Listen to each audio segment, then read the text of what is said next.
అంటే వాళ్ళు అనుకుంటే అది ధర్మం అవుతుందా? వాళ్ళ ప్రక్రియ లోపల వాళ్ళు అనుకోకు, మనకు సంబంధం లేదు. ఉమ్, ఇప్పుడు వాళ్ళు చచ్చిన తర్వాత పిండం పెట్టరు, ఏం పెట్టరు, తర్పణాలు వదలరు, ఏం వదలరు, హోమాలు చేయరు, శ్రాద్ధాలు చేయరు, ఏం చేయరు, అన్నదానం చేయరు, గోదానం చేయరు. మళ్ళీ వాళ్ళ పెద్దలు ఉత్తమ లోకాలకు ఓరా, వాళ్ళకి శాంతి కావా అన్నది నీ ప్రశ్న. అవు నేను మా బ్లాకీ గాని జాకెట్ వాళ్ళకి 3 పిల్లలు పుట్టిండ్రు, ఆ 3 పిల్లలు కూడా చచ్చిపోయి, ఇప్పుడు ఓడు కూడా పిండం పెట్టాడు. బ్లాక్ అంటే ఎవరు తెలుసా? మా కుక్క. ఇంకో విషయం తెలుసా? మా గణేష్ గాడు ఉంటాడు. గణేష్ అంటే వినాయక చవితి రోజు పుట్టింది ఒక కోడే, ఒక ఎద్దు. వాళ్ళ అమ్మ చచ్చిపోయి మొన్న. పేరేంటో తెలుసా? దుర్గమ్మ. ఈ గుడికి వచ్చిన పెద్ద అదే మొన్న చచ్చిపోయాయి. మళ్ళీ మా గణేష్ గాడు పిండం పెట్టపాయే. ఇప్పుడేమంటావు చెప్పు, చెప్పప్ప.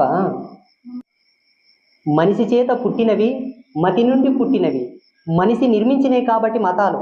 మనది మతం కాదు. ప్రకృతియే